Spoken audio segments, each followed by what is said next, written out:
मग कार्तवीर्य अर्जुन म्हणतो, होय, तर आता ह्या राजाच्या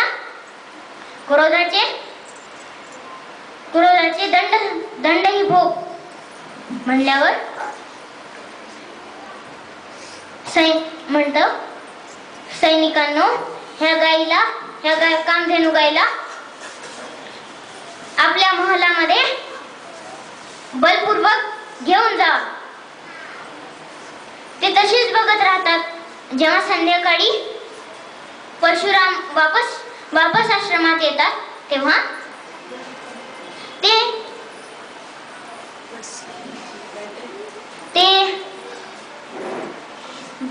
जमदग्नी ऋषींना म्हणतात की, पिताश्री, काय झाले आहे? तुम्ही सगळे इतके दुःखी का आहात? मग जमदग्नी ऋषी म्हणतात, त्या कार्तवीर्य अर्जुननी कामधेनू गाईला त्याच्या महलात बलपूर्वक घेऊन गेलेले आहे. मग परशुरामांना खूप क्रोध येतो आणि म्हणतात की, तुम्ही कार्तवीर्य अर्जुनला थांबवले नाहीत काय? मग रेणुका माता म्हणते, आम्ही काय करणार?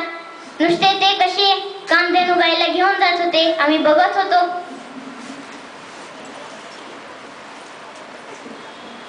मग परशुराम म्हणतात की, पण मी नाही बघणार.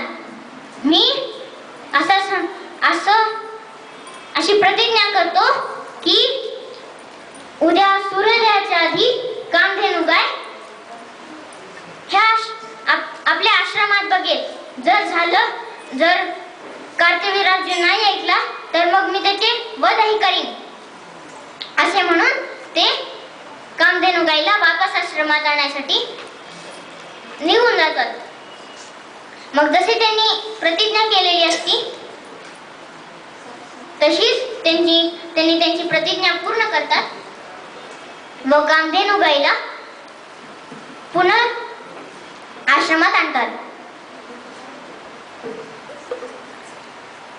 आणि कार्तवीर्य अर्जुन व परशुराम या दोघांच्या युद्धामध्ये त्यांनी कार्तवीर्य अर्जुनला मारून टाकलेले असते.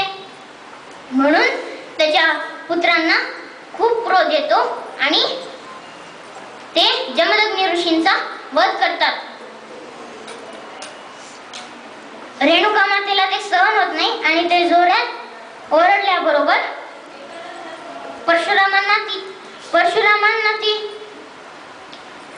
परशुरामांना ते ऐकू येते आणि ते धावत आश्रमात पोहोचतात. ते पाहून त्यांच्या पिताश्रींचा वध झालेला पाहून त्यांना खूप क्रोध येतो आणि ते क्रोधातच रेणुका मातेला विचारतात, माताश्री, हे कोण केले? असे म्हणल्याबरोबर रेणुका माता म्हणते की त्या राजपुत्रांनी तुझ्या पिताचे वध करून टाकले आहे.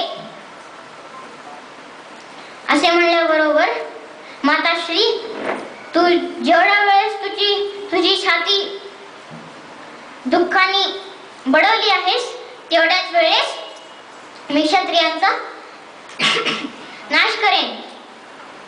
असे म्हणून ते निघून जातात.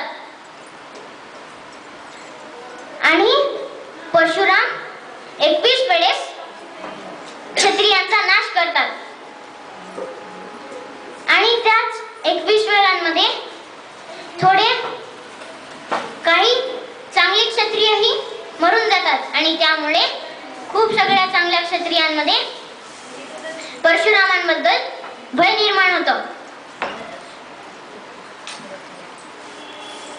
म्हणजे परशुरामांना खूप दुःख होते आणि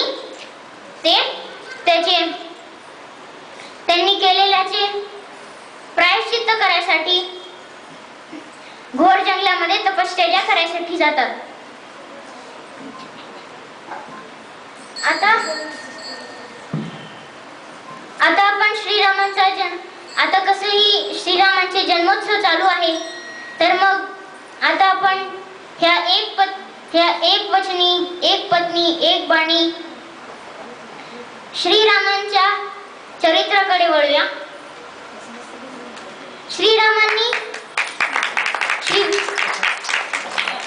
श्री विष्णूंनी त्यांचा 7वा अवतार म्हणजेच राम अवतार कौसल्या व दशरथांच्या पोटी घेतला होता. दशरथाला तीन पत्न्या होत्या. कौसल्या, सुमित्रा व कैकेयी. रामांना